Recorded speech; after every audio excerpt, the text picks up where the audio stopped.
Hello everyone, this side Mayank Jhunjhunwala from IIT Kanpur. I am currently pursuing my BTech in Mechanical Engineering from IIT. I was solving the chapter sets with you from NCERT Exemplar.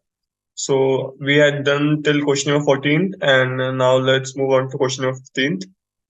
So what's given here? It is saying for all sets A, B and C, if A is a subset of B, then prove that A is a subset of C is A intersection C is a subset of B, C. So how can we do this thing? Firstly, since it is given to prove, so this statement is true. We have to just prove it. Just prove it. So how can we do this thing? Okay, so let's start with. Okay, let me do it with pen only.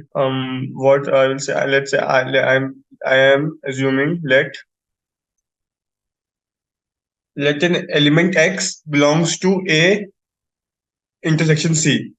So I am taking an element X, and what I am assuming that this belongs to A intersection C. A intersection C. ठीक है, मैं क्या कर रहा हूँ, मैं एक element ले रहा हूँ X और मैं बोल रहा हूँ कि वो A इंटरसेक्शन C में लाई करता है।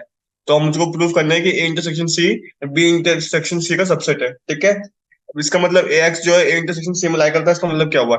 इंटरसेक्शन का मतलब ये होता है कि वो दोनों सेट में लाई करना चाहिए, A में भी और C में भी। इसका मतलब ये है कि X लाइज इन बोथ।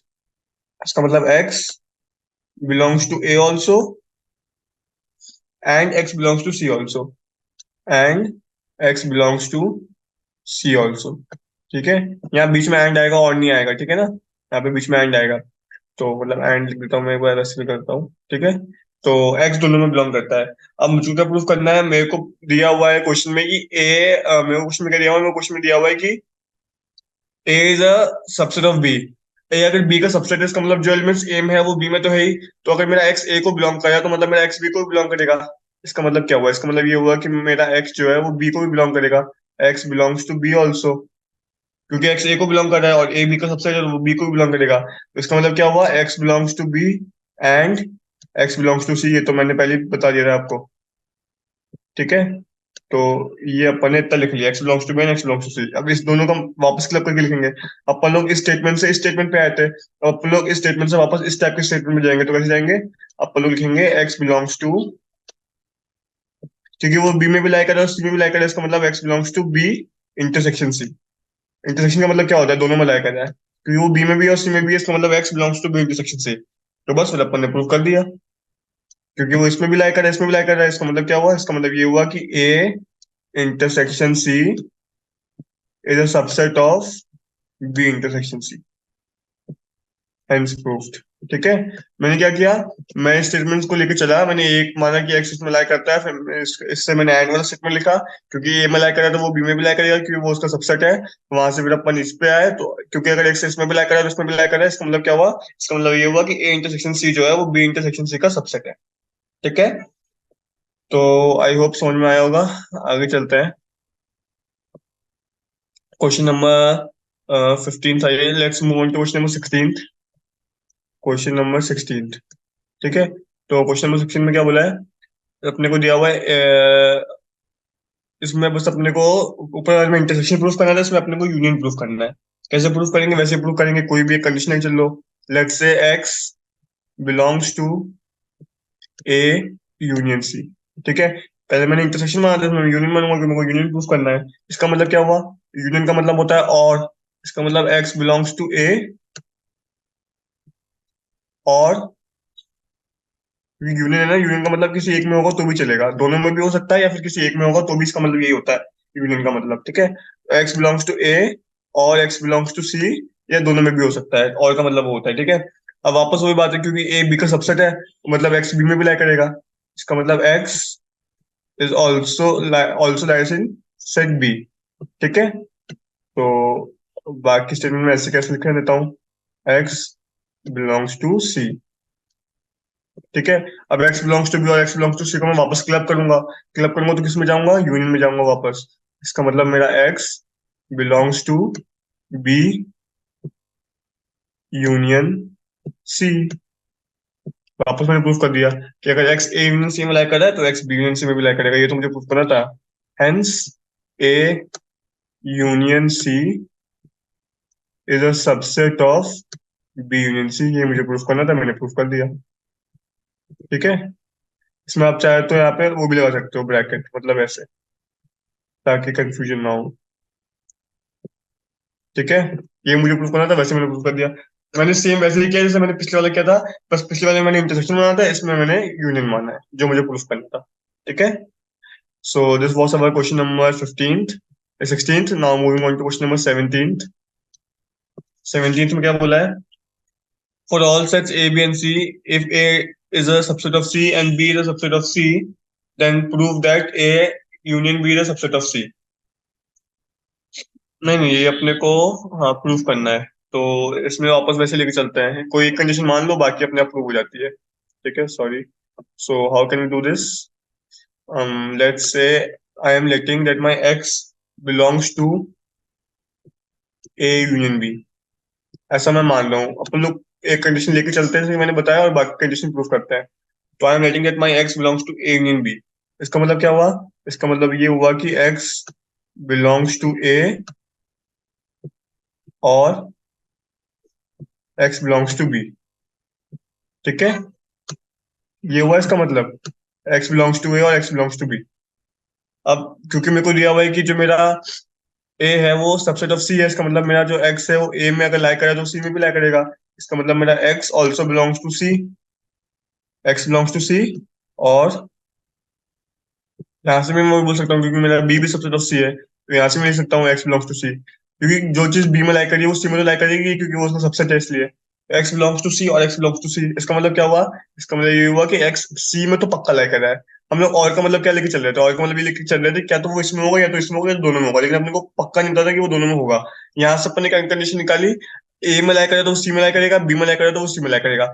दोनों तो इन सी के सी वालों के बीच में और है, इसका मतलब क्या हुआ? इसका मतलब ये हुआ कि वो सी में लाइक कर ही रहा है, कंडीशन नहीं है यहाँ पे। एक्स बिलोंग्स टू सी और एक्स बिलोंग्स टू सी, इसमें ट्रू कब होगा? जब इसमें से कम एक चीज ट्रू होगी, और दोनों एक ही चीज लिखी हुई है कि एक्स बिलोंग्स टू सी। इसका मतलब क्या हुआ? एक्स सी का एलिमेंट है। ठीक है, तो अपने को ये प्रूव करना था कि ए इंटरसेक्शन बी में अगर कोई एलिमेंट लाइक करता है तो वो सी में भी लाइक करेगा, वो अपन ने प्रूव कर दिया। तो हेंस प्रूव्ड कि A intersection B, A intersection B is a subset of C. ठीक है, ये मुझे प्रूफ करना था, मैंने प्रूफ कर दिया, ये सबसेट है, सी है। Don't be confuse from either of these science. Okay, so this was our question number 17। Moving on to question number 18। तो क्वेश्चन नंबर 18 में क्या बोला है? क्वेश्चन नंबर 18 में बोला है कि for all sets A and B, A union B minus A is equal to A union B. ये भी अपने को प्रूफ करना है। ठीक है, तो अपन लोग एलएचएस या आरएचएस में से कोई एक चीज प्रूव कर देता है। चलो अपन लोग एलएचएस लेके चलते हैं और उसको आरएचएस के बराबर प्रूव करते हैं। ठीक है, तो अपने को क्या दिया हुआ है एलएचएस में? एलएचएस में अपने को दिया हुआ है A union B minus A. A union B minus A मतलब क्या हुआ, समझ में आया? बी माइनस ए का मतलब वो वाले एलिमेंट जो बी में है लेकिन ए में नहीं है, ये हुआ। और ए यूनियन बी माइनस इसका मतलब क्या हुआ? इसमें वो सारे एलिमेंट आ गए जो ए में भी है और बी में भी है। इसको मैं कैसे लिख सकता हूँ? इसको मैं ऐसे लिख सकता हूँ, इसको मैं ऐसे भी लिख सकता हूँ ना, ए यूनियन बी माइनस ए को मैं क्या लिख सकता हूँ? बी माइनस ए को मैं लिख सकता हूँ बी इंटरसेक्शन विद ए बार। मतलब वो वाले एलिमेंट्स जो ए बार में नहीं है और जो बी में है। इंटरसेक्शन का मतलब क्या होता है कि दोनों कंडीशन सेटिस्फाई होनी चाहिए, ए बार में भी हो और बी में भी हो। मतलब वो एलिमेंट्स जो बी में है लेकिन ए में नहीं है, वो वाले एलिमेंट्स आएंगे इससे। बी माइनस ए को मैं ऐसे लिख सकता हूँ, अगर अपने को नहीं पता तो ये बात ध्यान रख लेना। माइनस का मतलब होता है कि जो एलिमेंट्स बी में है बट ए में नहीं है, तो अपन उसको इस तरीके से रिप्रेजेंट कर सकते हैं, B intersection with those elements जो ए में नहीं है। ए बार का मतलब वो वाले एलिमेंट्स जो ए में नहीं है। ठीक है, तो इसको मैं ऐसे लिख सकता हूँ, A union with B intersection A bar. ठीक है, अब मैं इसको खोल लेता हूँ। खोल लेता हूँ इन द सेंस यूनियन को डिस्ट्रीब्यूट कर देता हूँ। कैसे डिस्ट्रीब्यूट करूंगा? इसको ऐसे डिस्ट्रीब्यूट करूंगा, ए यूनियन बी, इसका ब्रैकेट, ठीक है, intersection with A union A bar. ऐसे मैंने खोल दिया इसको, नॉर्मल प्लस माइनस से खोलते हैं वैसे खोल देते हैं इसको भी। ठीक है, अब देखो ये चीज बन गई मेरी। अब मैंने लिख दिया A union B, A union B intersection with A union A bar. अब ए यूनियन ए बार क्या हुआ? ए यूनियन ए बार तो यूनिवर्सल सेट हो गया ना, मतलब जो एलिमेंट्स ए में है और जो एलिमेंट्स ए में नहीं है। वही बात हो गई ना कि एक सेट आपने लिया, उसके अंदर कोई एक स्मॉल सेट है ए, तो एक स्मॉल सेट ए वाले एलिमेंट्स और जितने भी एलिमेंट्स ए के बाहर है वो सारे एलिमेंट्स, तो वो तो पूरा यूनिवर्सल सेट हो गया। तो ये बेसिकली क्या हो गया, ये बेसिकली हो गया ए यूनियन बी,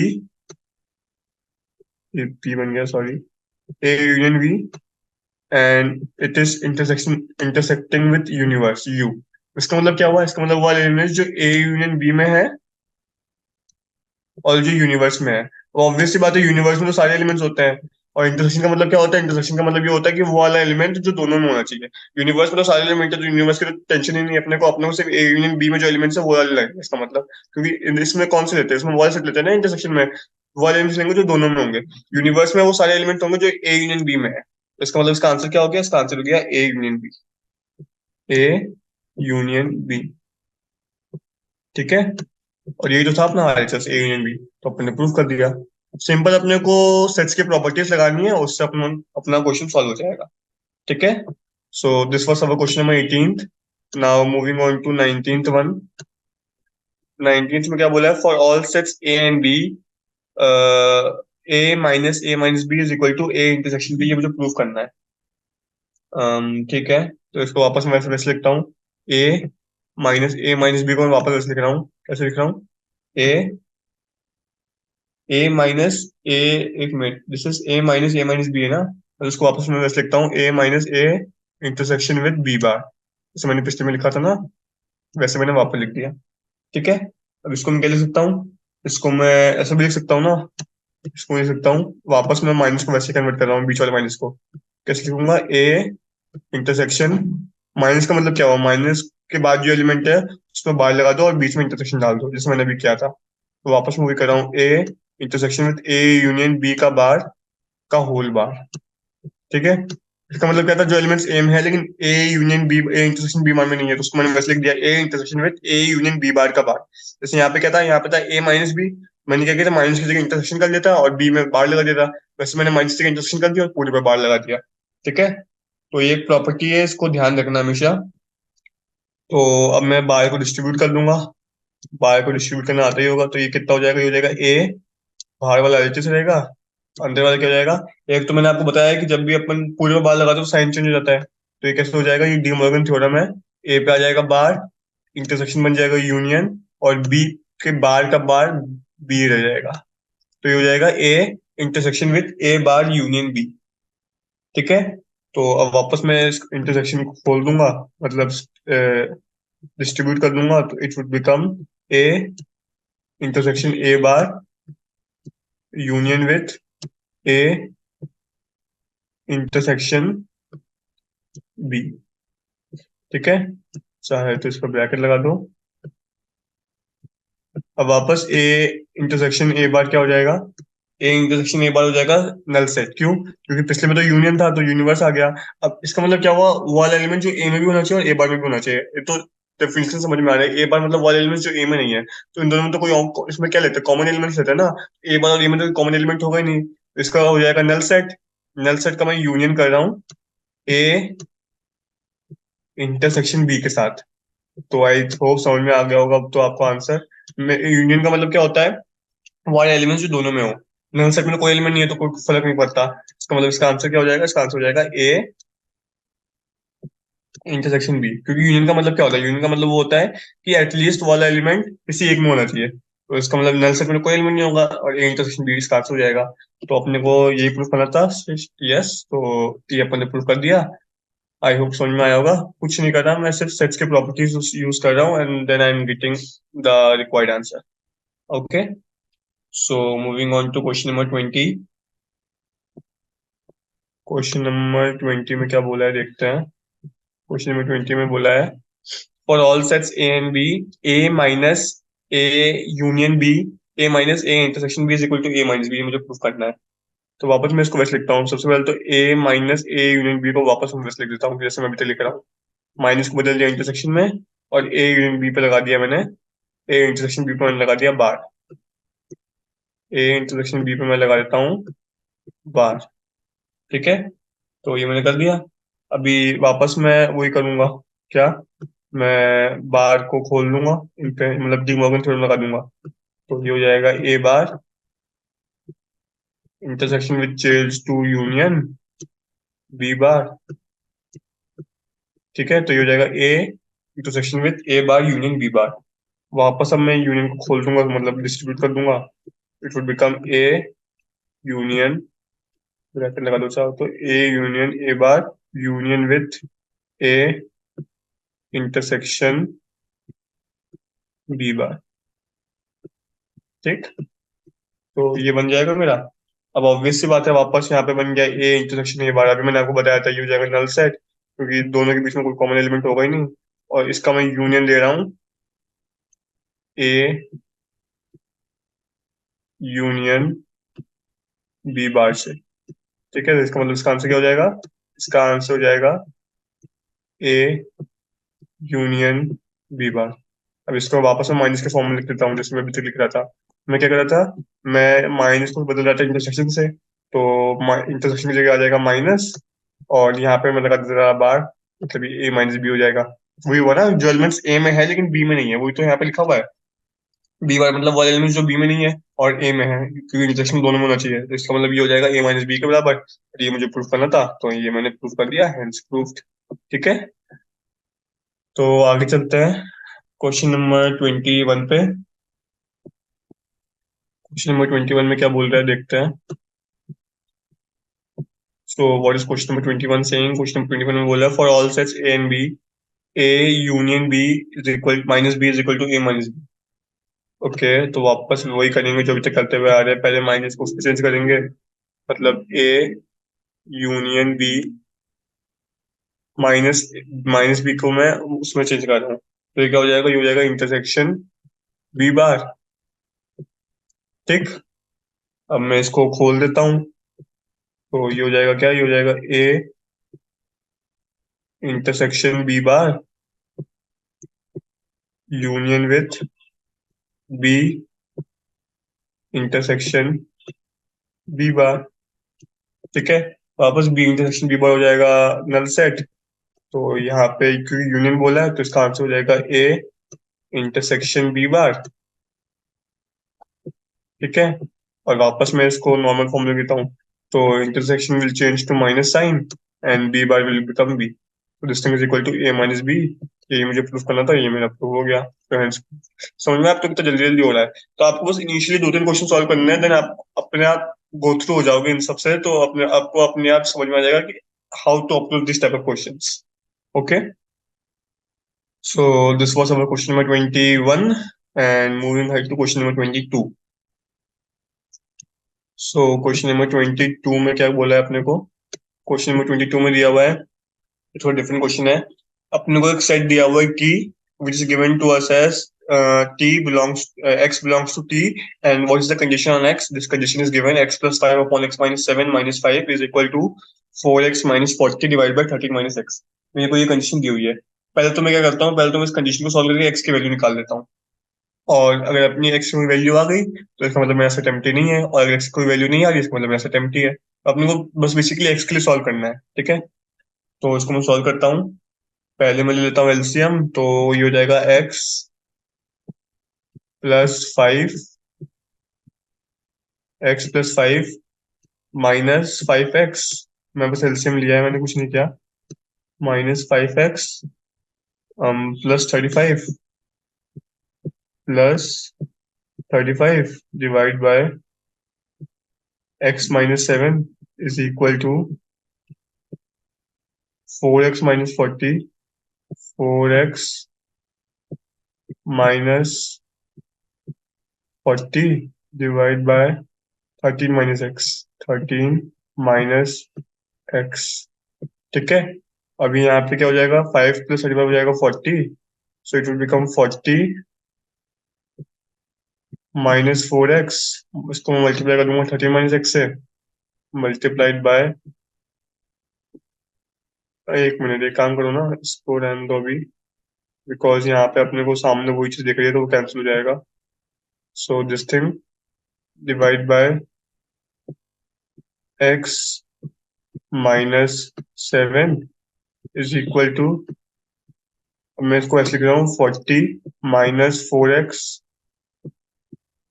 और क्योंकि मैंने माइनस कॉमन लिया तो मैं माइनस नीचे मल्टीप्लाई कर दूंगा, that will become x minus 13।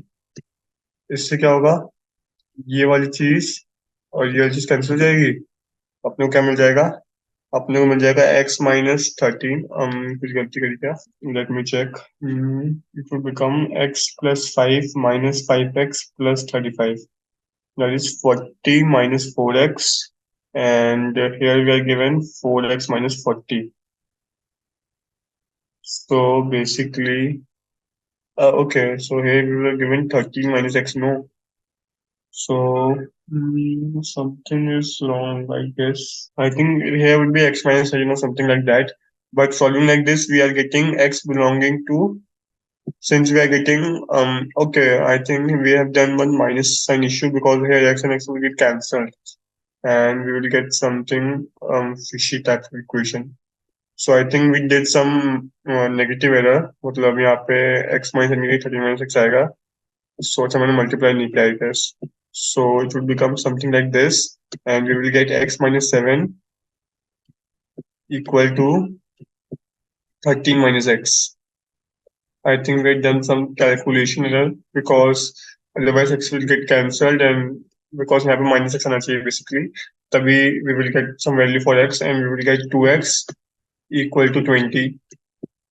So from here, what we are getting x equal to 10.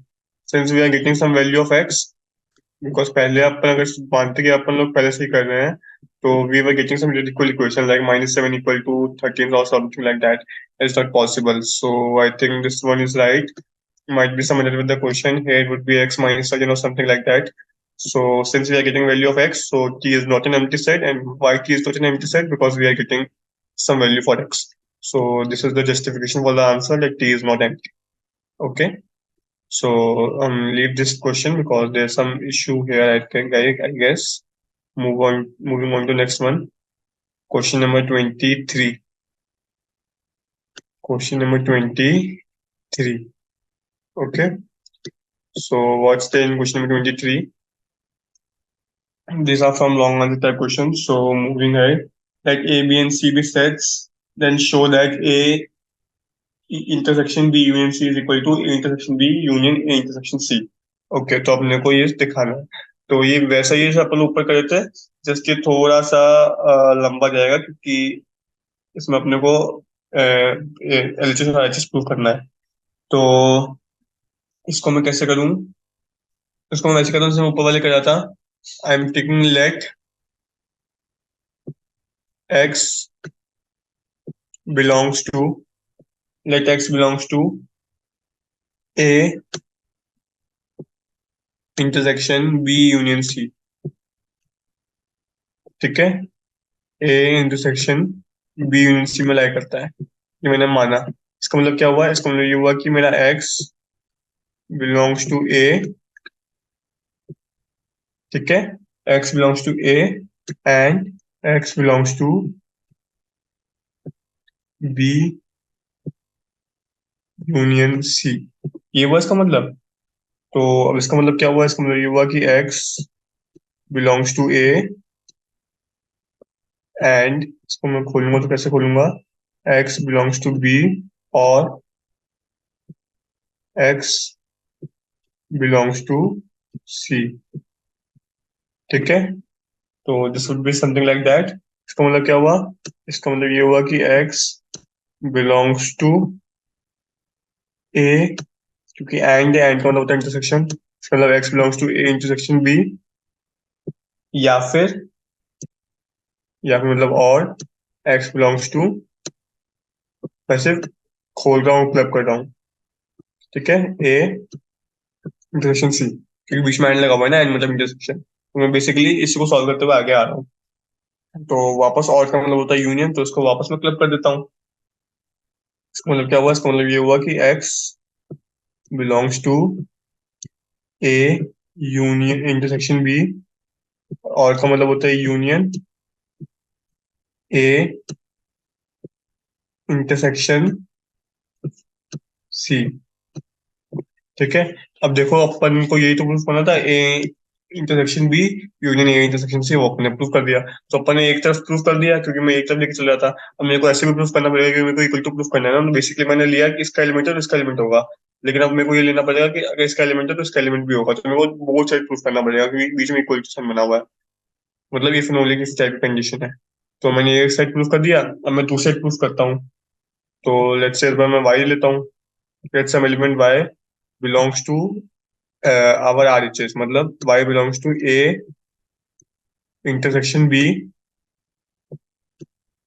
union A intersection C। ठीक, ये हुआ।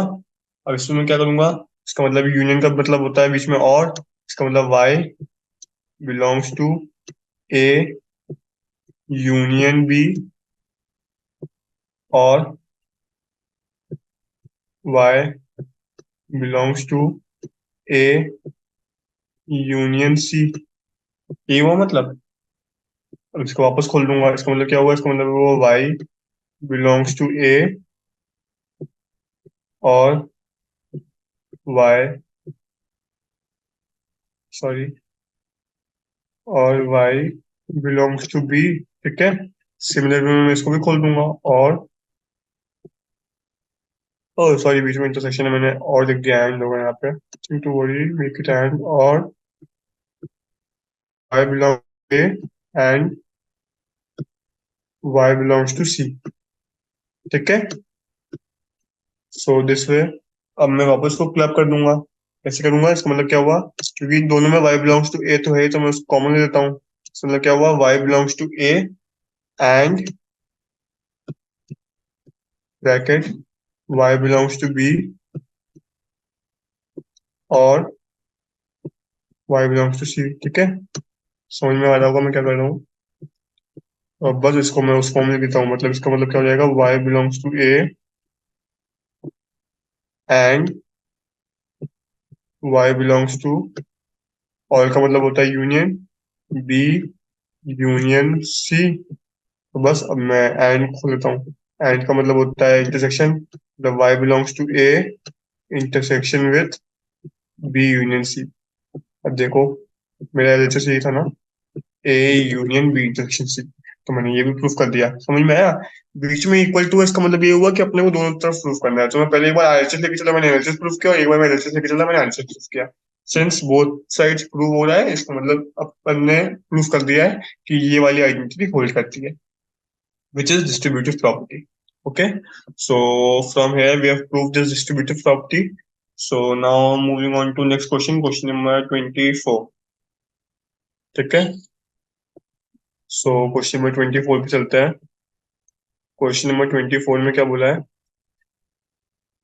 ओके, इसमें अपने को दिया हुआ है एक सेट दिया हुआ है 100 स्टूडेंट्स का। इसमें अपने को ऐसा दिया हुआ है कि कौन कितने में फेल हुआ है, पास हुआ है। तो इसमें अपने को वेन डायग्राम बनाना पड़ेगा। तो पहले वेन डायग्राम बना लेते हैं। Sorry, let me take a rectangular box, something like this. Okay, so इसको मैं साइड में कर लेता हूँ। ठीक है, तो ये मेरा यूनिवर्स है। इसमें मेरे को लेने पड़ेंगे कितने कितने दिए हुए, इंग्लिश मैथ साइंस तीन दिए हुए हैं ना। Then we have to take 3 circles. जितने अपने को सब्जेक्ट दिए रहेंगे उतने अपने को सर्कल बनाने पड़ेंगे। वन, इसको मैं डुप्लीकेट कर देता हूँ, इसको मैं डुप्लीकेट कर देता हूँ। ठीक है, we need 3 circles, no that's why. So let's set this one, 1 second, make it in centre. Okay, because they should overlap, no, that's why, something like this. Okay, so this is the main thing. Now I have to complete them. So let's complete them. Mm, okay, and okay, ठीक है। तो ये अपन ने overlapping circles बना दिए। अपने को जो बोला अपन लोग वो देखते हैं। अपने को बोला है कि पूरा यूनिवर्स में 100 है, मतलब इस पूरे रेक्टेंगुलर बॉक्स में जो ये मेरा यूनिवर्स है, इसमें 100 एलिमेंट्स है, 100 स्टूडेंट्स है। इसमें मेरे को बोला है कि इंग्लिश में क्या बोला है, मेरे को बोला है 15 पास in English, 12 pass in mathematics. तो मैं एक काम करता हूँ, मैं मैथमेटिक्स वालों का सेट लेता हूँ एम। तो लेट्स से ये है मेरा एम मैथमेटिक्स वालों के लिए, ये है मेरा साइंस वालों के लिए एस, और ये है मेरा इंग्लिश वालों के लिए ई। ठीक है। अब मेरे को क्या बोला है, मेरे को बोला है क्या, मेरे को बोला है एम है मेरे 12 बच्चे, ई में है मेरे 15 और एस में है मेरे 8। 6 है इंग्लिश और मैथमेटिक्स दोनों में। इंग्लिश और मैथमेटिक्स दोनों में, मतलब इस एरिया में मेरे 6 है, मतलब इस पूरे एरिया में। ठीक है। तो अब जो मेरे को दिया है मैं वो लिखता हूँ। सबसे पहले मैं एक काम करता हूँ, मैं इसको एरिया में बांट देता हूँ। मतलब लेट्स से ये है मेरा ए, इससे मेरे को थोड़ी आसानी होगी। इसको मैं बोलता हूँ ए, ये है मेरा बी, ये है मेरा सी, ये है लेट्स से डी, फिर लेट्स से ये है ई, ये है एफ और ये है जी। ठीक है। तो ये मैंने एरिया बांट लिया। अब मेरे को जो बोला है मैं वो लिखता हूँ।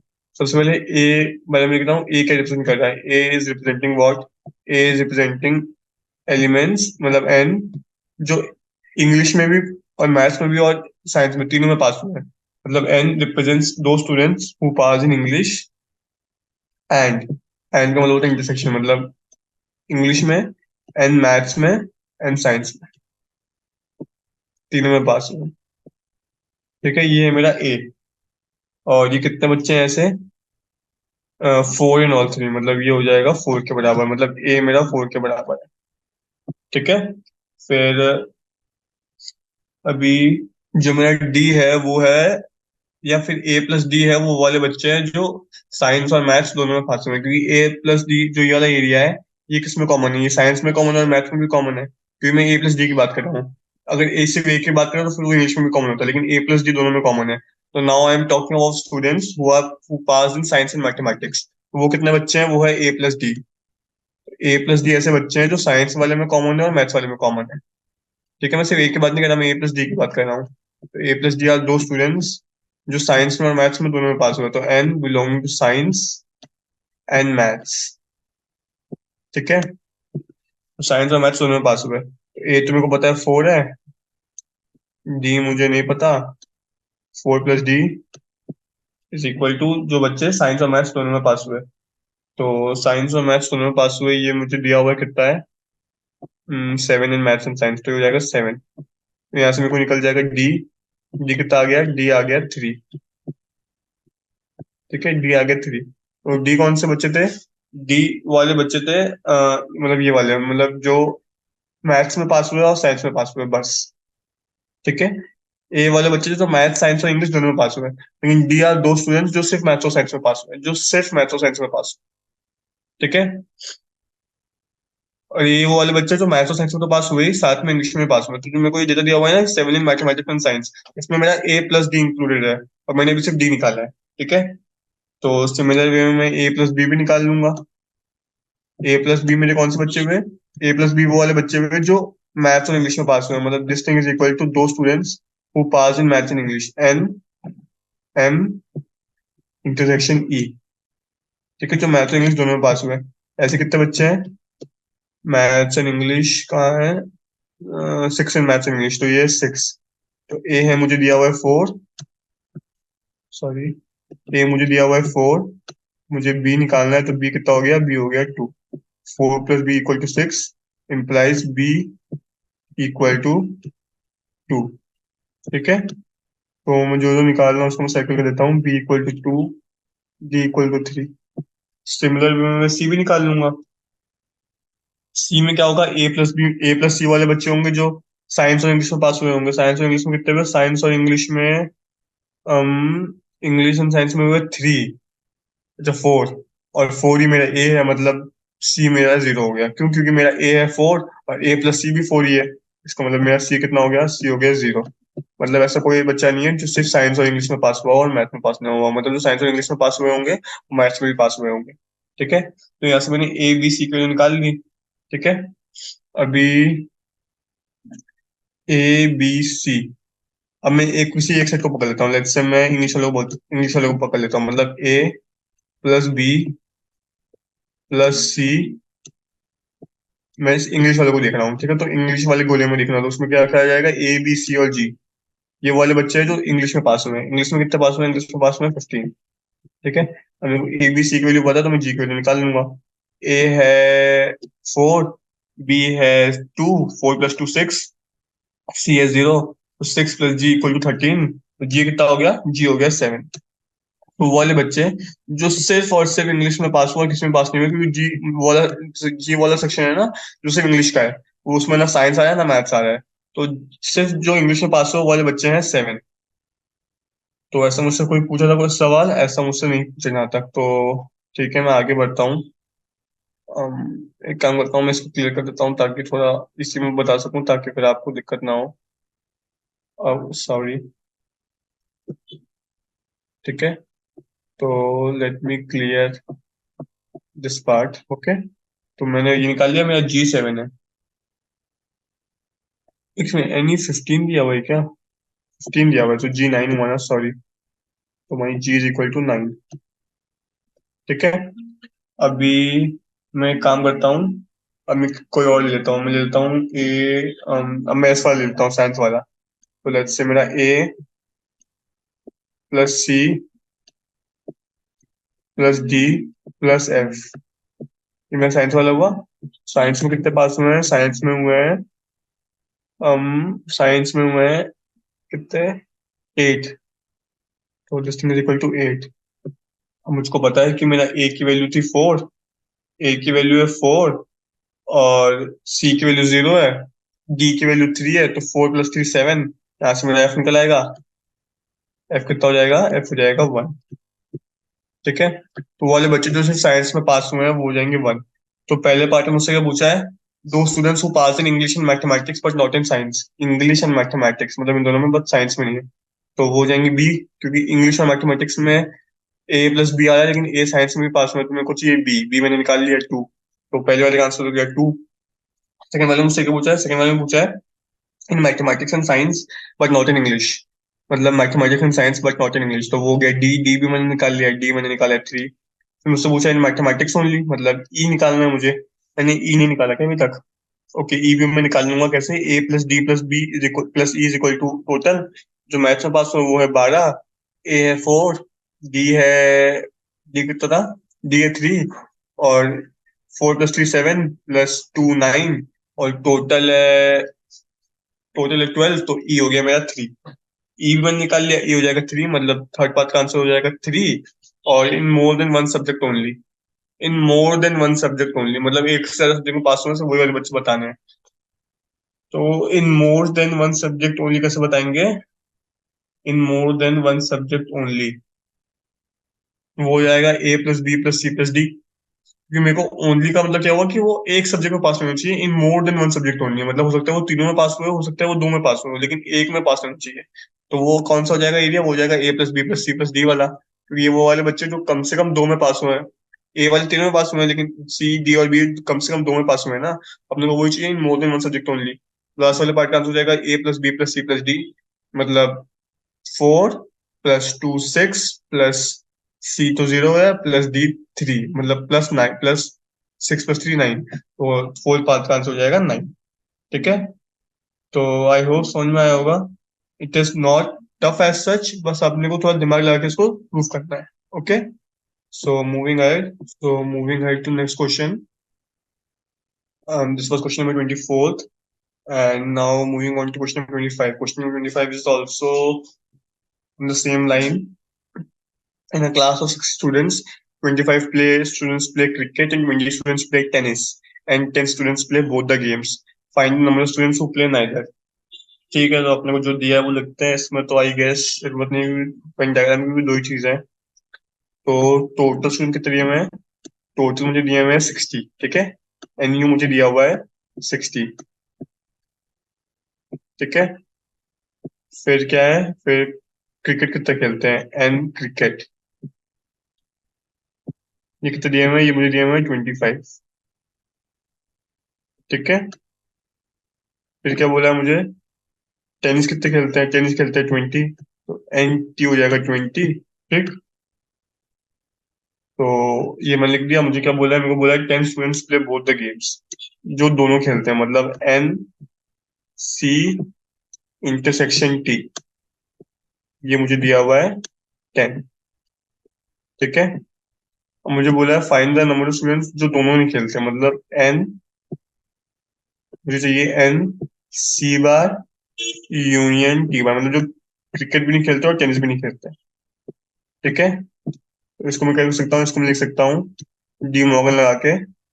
मैं बार को बाहर निकाल लेता हूँ तो क्या हो जाएगा, इंटरसेक्शन बदल जाएगा यूनियन में, तो हो जाएगा एन सी यूनियन टी का बार। ठीक है, वो क्या हो जाएगा, वो हो जाएगा 1 - n, पर नहीं टोटल, मतलब टोटल कितना है, टोटल है 60। तो 1 सेकेंड, क्योंकि मैं प्रोबेबिलिटी निकाला ना, मैं नंबर ऑफ स्टूडेंट्स निकाल रहा हूँ, तो टोटल कितना है, टोटल है 60। तो ये हो जाएगा 60 - n सी यूनियन टी। ठीक है, तो सी यूनियन टी कितना हो जाएगा, सी यूनियन टी हो जाएगा C plus T minus C intersection T. ये फॉर्मूला होता है, अपने पढ़ा हुआ है कि union is equal to C plus T minus intersection. तो this thing is equal to 25 + 20, मतलब 45। 45 - 10 is 35. This thing is equal to 60 - 35. 60 -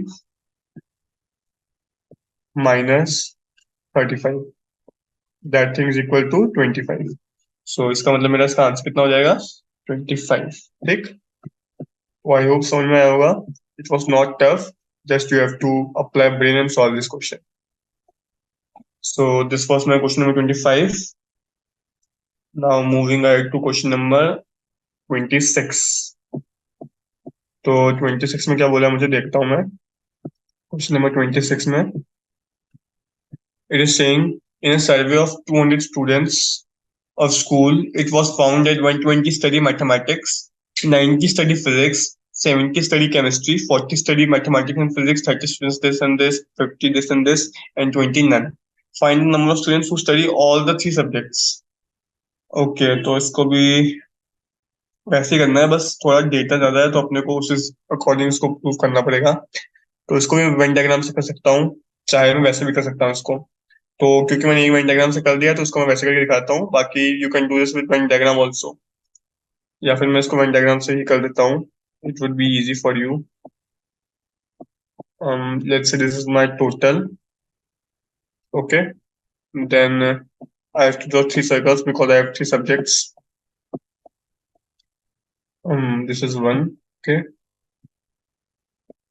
now I'll duplicate it. So these are the 3 circles, let's say. Okay, so we complete them. One.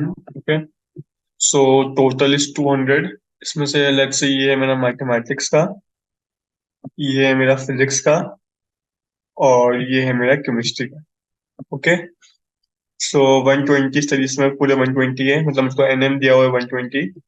NM is 120। ठीक है, then I have given NP कितना दिया हुआ है, NP दिया हुआ है 90। NP is equal to 90। Then NC chemistry वाले 70 है, तो NC is given to me as 70। Okay, so मुझको ये डेटा दिया हुआ है। फिर मुझे बोला है कि 30 स्टडी फिजिक्स एंड केमिस्ट्री, मतलब फिजिक्स और केमिस्ट्री वाले, मतलब जो इस एरिया में है। इसको मैं लेट्स से ए बोल देता हूँ, मुझे ए निकालना है। A B C D E F G. ठीक है, तो मेरे को बेसिकली ए प्लस बी दिया हुआ है, कितना, ए प्लस बी दिया हुआ है, फिजिक्स और केमिस्ट्री वाले दिए हुए हैं ना। तो फिजिक्स और केमिस्ट्री वाले कितने दिए हुए हैं, नहीं नहीं, मैथमेटिक्स एंड फिजिक्स वाले नहीं है। अच्छा, 30 स्टडी फिजिक्स एंड केमिस्ट्री, तो ये ए प्लस बी दिया हुआ है 30। ठीक है, फिर क्या दिया हुआ है मुझे, फिर मुझे दिया हुआ है 40 स्टडी मैथमेटिक्स एंड फिजिक्स। तो मैथमेटिक्स एंड फिजिक्स मतलब ये वाला है, मतलब ए प्लस डी वाला। ए प्लस डी दिया हुआ है कितना, ये दिया हुआ है मुझे 40। देन मुझे दिया हुआ है 50 study chemistry and mathematics. Chemistry and mathematics कौन सा हो गया, सी प्लस ए वाला। कितने हैं ये है 50। Okay, so this are the equations. Then क्या दिया हुआ है, 20 नॉन ऑफ द सब्जेक्ट्स। 20 कुछ भी नहीं पढ़ते, मतलब 20 and 20 none of the subjects, मतलब 20 इनमें से कुछ भी नहीं पढ़ता है। तो वो हो जाएंगे जो इस बाहर वाले एरिया में लाई कर रहे होंगे, because 20 is none. It is basically total minus मतलब 120 माइनस मतलब मेरे को बेसिकली इसका एरिया मिल जाएगा।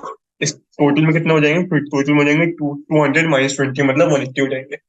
अब मेरे को ये निकालना है, मेरे को निकालना है वो वाले स्टूडेंट्स जो तीनों में पढ़ते हैं, जो मतलब मेरे को ए निकालना है बेसिकली।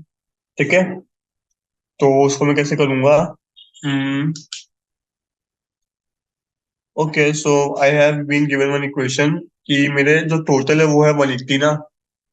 तो बेसिकली मेरे को ए निकालना है, तो उसमें कैसे करें अपन? पर इसको ऐसे कर सकते हैं ना कि वाले स्टूडेंट्स एंड जो लेट्स से मैथ्स पढ़ते हैं या फिर फिजिक्स पढ़ते हैं या फिर केमिस्ट्री पढ़ते हैं या फिर तीनों पढ़ते हैं, मतलब कौन सा एरिया ले लिया मैंने? मैंने तीनों सर्कल के अंदर वाला एरिया ले लिया, मतलब ये पूरी सर्कल की जितनी भी बाउंड्री है ना, इसका एरिया वाला, इसका अंदर वाला एरिया, ये मुझे दिया हुआ है कि ये टोटल 180 है। तो अब मैं इससे खेलूंगा। तो इसका फॉर्मूला क्या होता है, मैंने आपको बताया था, इसका फॉर्मूला होता है एन एम, जितने भी हैं उन सिंगुलर को ऐड कर दो, मतलब N M plus N P plus N C. ठीक है, अब अपन ने ऐड कर दिया। अब आई सब्ट्रैक्शन की बारी, माइनस दो दो का इंटरसेक्शन सब्ट्रैक्ट कर दो, minus N M intersection P minus N P intersection C P intersection C minus N C intersection M minus N C, sorry, C intersection M. कर दिया इंटरसेक्शन माइनस, अब बस एक एलिमेंट प्लस करना है जो कि है तीनों का यूनियन, प्लस एन तीनों का यूनियन, मतलब M union P, sorry, M union P union C. ठीक है, इससे मुझे क्या निकल जाएगा? मेरे को N M union P union C तो निकालना है, वो तो मेरा ए दिया हुआ है। तो बस जब मेरे को वैल्यू जीरो में डाल देता हूँ, N M M union P union C कितना दिया हुआ है? 180, क्योंकि 200 minus 20 is equal to 180, is equal to N M है 120 प्लस एन पी है 90 प्लस 90 प्लस एन सी है 70 plus 70 minus N M intersection P, M intersection P मतलब A plus D है कितना? 40, तो minus 40 minus N P intersection C, P intersection C हो जाएगा ए plus B, वो है 30। फिर सी इंटरसेक्शन एम, वो हो जाएगा, सी इंटरसेक्शन एम हो जाएगा ए प्लस सी, वो है 50 प्लस जो मुझे निकालना है, तो उसको मैं एक्स मान लेता हूँ। ठीक है, तो बस क्वेश्चन सॉल्व कर लो, मेरे को एक्स मिल जाएगा, ये एक्स को मुझे निकालना है। तो हो जाएगा 120 प्लस 90 इज 210 प्लस 70 280 हो जाएगा। 280 माइनस 40 इज 240, 240 माइनस 30 210, 210 माइनस 50 हो जाएगा 160। तो basically 180 is equal to 160 plus x, x कितना हो जाएगा? एक्स हो जाएगा 20। तो x is equal to 180 minus 160, that is equal to 20। तो इसमें ये बिल्कुल भी इसको ऐसा मत सोचना है कि जितने बिल्कुल एक भी सब्जेक्ट नहीं पढ़ रहे हैं, that thing is equal to जितने सारे सब्जेक्ट पढ़ रहे हैं, ऐसा बिल्कुल भी नहीं है। इसमें बस ऐसी वैल्यूज दी हुई थी कि वो दोनों बराबर आ गए, बट ये अपने को थ्योरेटिकली सॉल्व करना पड़ेगा, ये हमेशा इक्वल नहीं आएगा। तो बेसिकली मैंने कुछ नहीं किया, मैंने बस ये एम यूनियन पी और एम इंटरसेक्शन नहीं, मतलब दो सेट का यूनियन और दो सेट का इंटरसेक्शन, उसके बीच में जो फॉर्मूला होता है उसका मैंने एक्सटेंडेड वर्जन लगाया है तीन के बीच में। वो क्या होता है?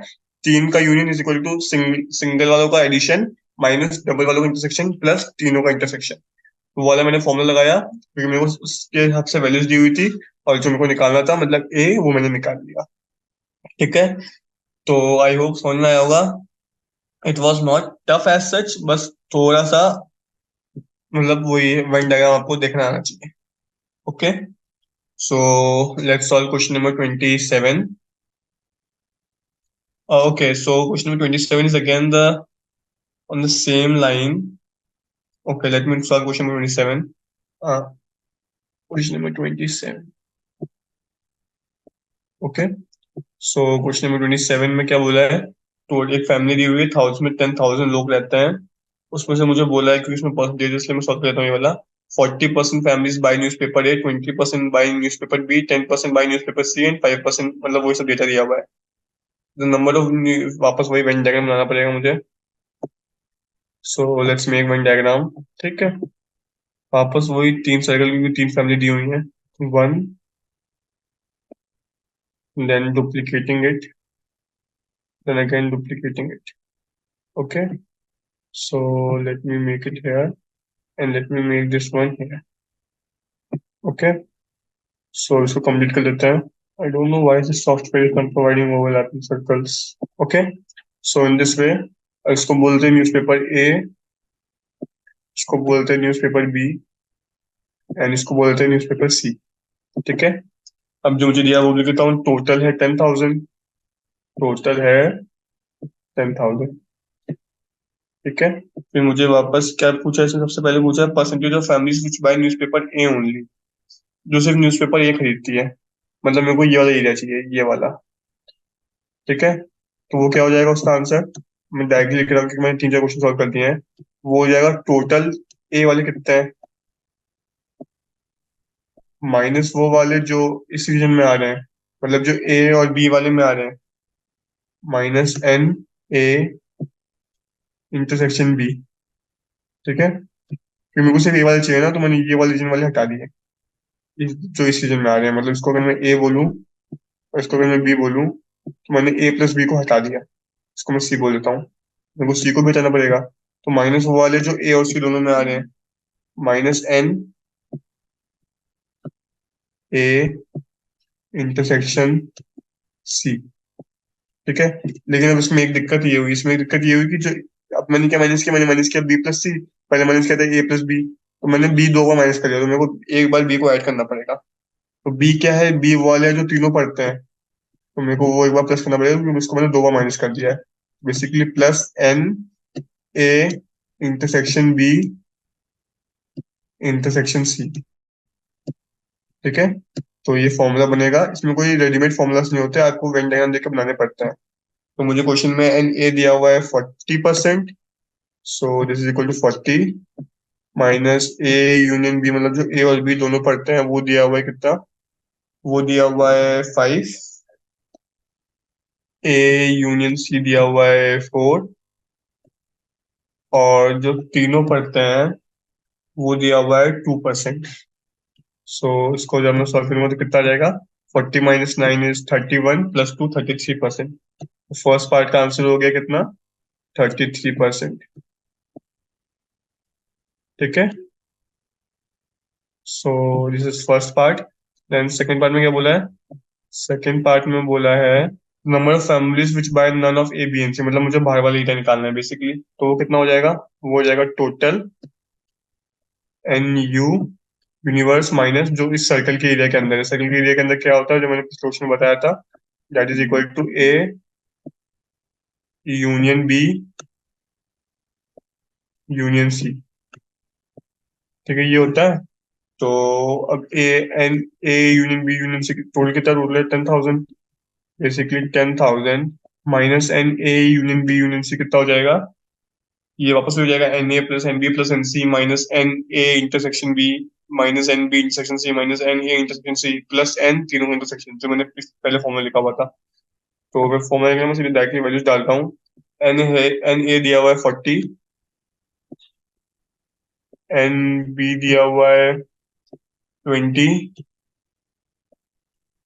एन सी है 10, फिर ए इंटरसेक्शन बी कितना दिया हुआ है 5, फिर बी इंटरसेक्शन सी दिया हुआ है 3, सी इंटरसेक्शन ए दिया हुआ है 4, और तीनों का इंटरसेक्शन इसके मैंने पहले बताया था दिया हुआ है, कितना दिया हुआ है 2. ठीक है, तो उसको सॉल्व लेते हैं, कितना हो जाएगा 40 प्लस 20 प्लस 10 हो जाएगा 70, 70 minus 5 65 minus 3 62 minus 4 58, 58 plus 2 again 60. तो बेसिकली हो जाएगा 10,000 थोड़ी होगा, मैं तो 5% लेके चल रहा हूँ, तो यहाँ पर 100% आएगा बेसिकली. तो 100% माइनस 60% कितना हो जाएगा 40%. तो यहाँ से जो मेरे पास आंसर आएगा वो आएगा 40%. तो ये हो जाएगा मेरे सेकंड पार्ट का आंसर. तो यहाँ पे 100% है. 100, ठीक है। तो इस तरीके से मैसेज इम्पॉर्टेंट हो जाएगा। So now question number 28 is again same कोई टाइप ऑफ क्वेश्चन जो अपन ने अभी ऊपर 3-4 के टाइप ऑफ क्वेश्चन है।